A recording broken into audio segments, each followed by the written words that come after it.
Selamat siang Pak, perkenalkan nama saya Irene Camelia Banggur dari kelas 1C dengan NIM 2103030091, program studi sosiologi. Di sini saya akan mereview kembali buku tentang slogan politik. Yang pertama, pendekatan untuk memahami konsep kebijakan negeri Cina. Pendekatan politik slogan menawarkan serangkaian perspektif berbeda untuk memahami konsep kebijakan luar negeri Cina. Pertama, pendekatan ini menunjukkan bahwa konsep kebijakan luar negeri Cina paling baik dipahami sebagai slogan politik multifungsi daripada strategi geopolitik yang dirumuskan dengan baik dan jelas.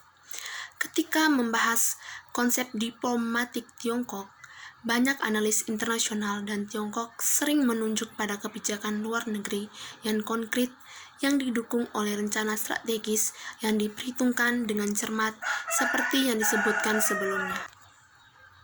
Yang kedua, pendekatan politik slogan berfokus pada logika politik dalam negeri untuk menjelaskan konsep kebijakan luar negeri Tiongkok. Dengan kata lain, konsumsi domestik gagasan kebijakan luar negeri Tiongkok, dan dengan demikian memberikan sudut pandang baru untuk mengamati dinamika internal. Ini tidak hanya memeriksa bagaimana pemimpin puncak memberi sinyal slogan, tetapi juga bagaimana aktor politik lain menanggapi slogan ini.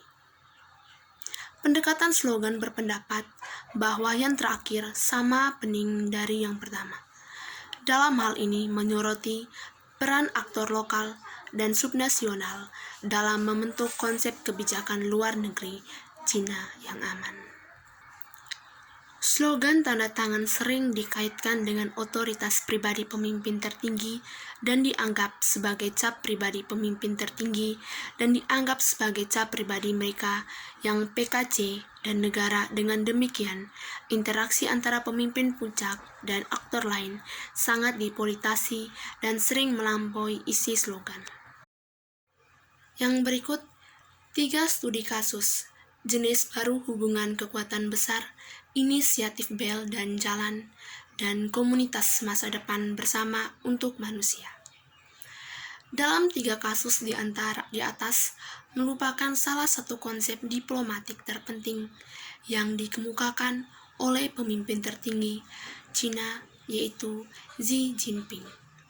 Selama transisi kekuasaan PKC pada tahun 2012, jenis baru hubungan kekuatan besar dikemukakan oleh Xi sebagai konsep diplomatik utama.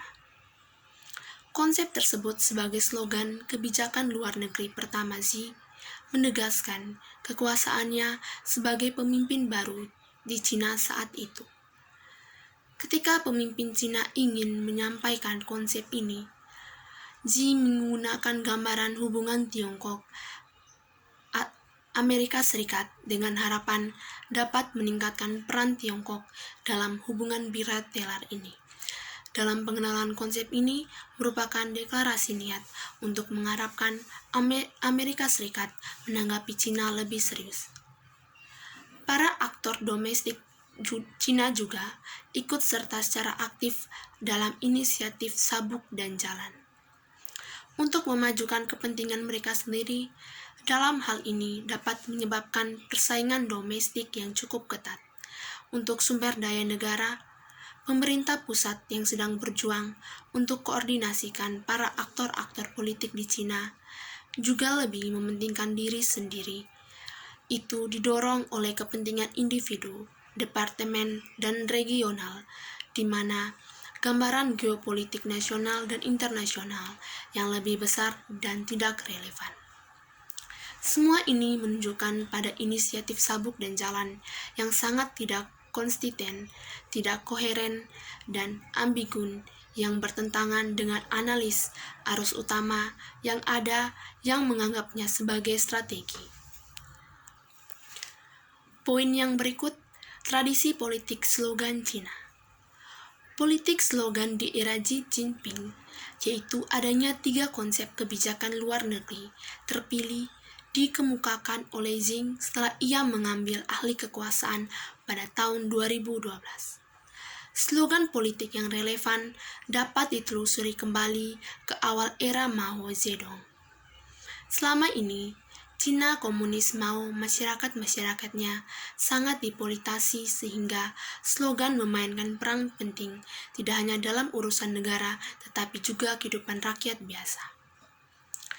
Cina mau faksi politik yang berbeda mengambil keuntungan dari slogan-slogan kabur mau untuk menasvirkan mereka dengan cara mereka sendiri untuk memajukan kepentingan lokal dan pribadi mereka. Di bawah nama yang tidak dicurigai atau diragukan lagi kepada Mao, faksi-faksi tersebut juga saling berperang, bahkan menyebabkan perang saudara berskala kecil di seluruh negeri. Para faksi-faksi juga mengklaim bahwa mereka dibombing oleh instruksi Mao. Dalam hal ini, Mao dan ide-idenya dipuji mereka, dihianati, dan hampir setiap tahap krisis revolusi kebudayaan Cina.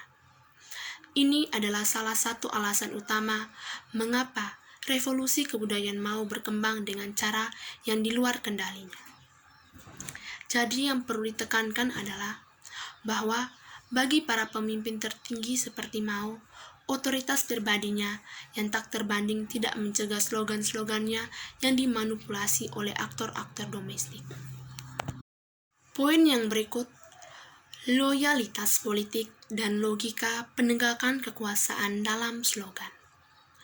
Fungsi-fungsi mendasar dari slogan politik adalah untuk menyampaikan informasi dan mendorong tindakan. Para pemimpin Tiongkok mengajukan slogan mereka dan mengharapkan aktor lokal dan subnasional untuk secara aktif menggemakan slogan ini dan bertindak sesuai slogan tersebut. Tingkatan dan tindakan yang dapat didorongnya tidak hanya bergantung pada popularitas informasi ini, tetapi juga kekuatan pemilik slogan.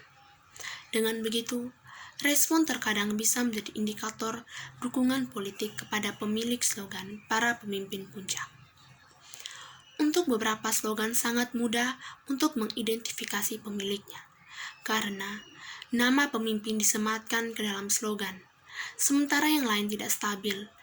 Ini sekali lagi mencerminkan tingkat yang berbeda dari otoritas pribadi dan status kekuasaan para pemimpin tinggi Tiongkok di dalam PKC. Terlepas dari kepemilikan slogan-slogan pribadi dan pembentukan, mereka lebih dari satu orang pekerja. Mereka diproduksi oleh sekelompok pemimpin dengan dukungan dan masukan dari komunitas intelektual Cina. Sebagai contoh, Wang Huning, seorang penasihat utama dengan latar belakang akademis sebagai ahli teori politik yang pernah bekerja di Universitas Fudan, memainkan peran yang sangat penting dalam melayani Jiang Zemin, Hu Jintao, dan Xi Jinping untuk merumuskan slogan masing-masing 3 perwakilan pandangan perkembangan pembangunan ilmiah. 3 mewakili adalah singkatan dari 1 mewakili kekuatan produktif sosial yang maju, mewakili arah kemajuan budaya Tiongkok yang maju, dan yang ketiga, mewakili kepentingan fundamental mayoritas. 3 mewakili dianggap sebagai kontribusi teoritis Jiang Zemin kepada PKC dan warisan politiknya. Poin berikutnya, peran slogan dalam mobilisasi kekuatan intelektual. Aktor politik adalah audiens utama slogan-slogan mengenai loyalitas dan dukungan politik. Para intelektual Cina memiliki peran dalam politik slogan. Komunitas intelektual mengacu pada 2 kelompok, yaitu analis kebijakan yang berbasis di organisasi pemerintah dan think tank yang berafiliasi dengan negara. Yang kedua, akademis universitas. Garis antara kedua kelompok ini tidak sepenuhnya jelas karena beberapa akademi universitas mungkin memiliki peran formal dengan informal dalam organisasi pemerintah.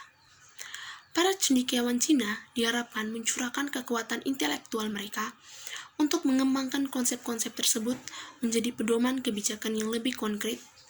Mereka didorong untuk melakukan penelitian yang relevan dan dengan demikian membantu untuk menguraikan dan mengembangkan konsep. Dari sini jelas, kekuatan intelektual berguna untuk menginformasikan, membantu kebijakan Cina, meningkatkan pengambilan keputusan. Di samping itu, partisipasi intelektual dianggap juga membantu untuk membuat konsep Cina lebih menarik dan menarik bagi audiens non-Cina. Para aktor lokal menggunakan sumber daya intelektual mereka, termasuk akademis universitas dan think tank lokal yang berbasis di wilayah mereka untuk membantu menasvirkan garis pedoman pusat dan mengembangkan kebijakan lokal mereka sendiri yang dapat mencerminkan kepentingan mereka. Proses ini mau tidak mau mengarah pada pedoman kebijakan pusat yang sama disusun dalam bentuk berbeda tingkat lokal. Poin berikutnya, jenis hubungan baru phase kekuatan besar. Secara harafiah, konsep jenis baru hubungan kekuatan besar dibentuk oleh dua frasa kunci, yaitu yang pertama, hubungan tipe baru dan hebat kekuatan. Para sarjana Cina memiliki penekanan yang berbeda pada dua kunci ini. Frase di satu sisi, beberapa memprioritaskan frasa kunci tipe baru hubungan atas kekuasaan besar. Diplomasi Cina harus memiliki fokus yang lebih luas. Cina juga mengembangkan jenis hubungan internasional baru yang komprehensif yang berfokus pada negara-negara besar tetapi juga negara-negara kecil, organisasi internasional dan perusahaan nasional. Sementara itu, pentingnya ada jenis hubungan baru yang lain menekankan kekuatan besar karena ini terkait dengan status global Cina. Seperti yang disebutkan tadi, bagi banyak sarjana Cina, begitu Amerika Serikat menerima konsep ini, Amerika Serikat mengakui status kekuasaan besar Cina. Dengan demikian, akan berbagai kekuasaan dengan Cina dikatakan bahwa membangun hubungan dengan Cina dengan kekuatan besar secara bertahap menjadi inti diplomasi Tiongkok. Dalam arti ini, jenis baru hubungan kekuatan besar dapat diartikan sebagai penting dari diplomasi negara besar dan karakteristik Tiongkok Xi Jinping yang menikmati status lebih tinggi daripada konsep diplomatiknya. Selamat siang, atas perhatian Bapak saya ucapkan terima kasih.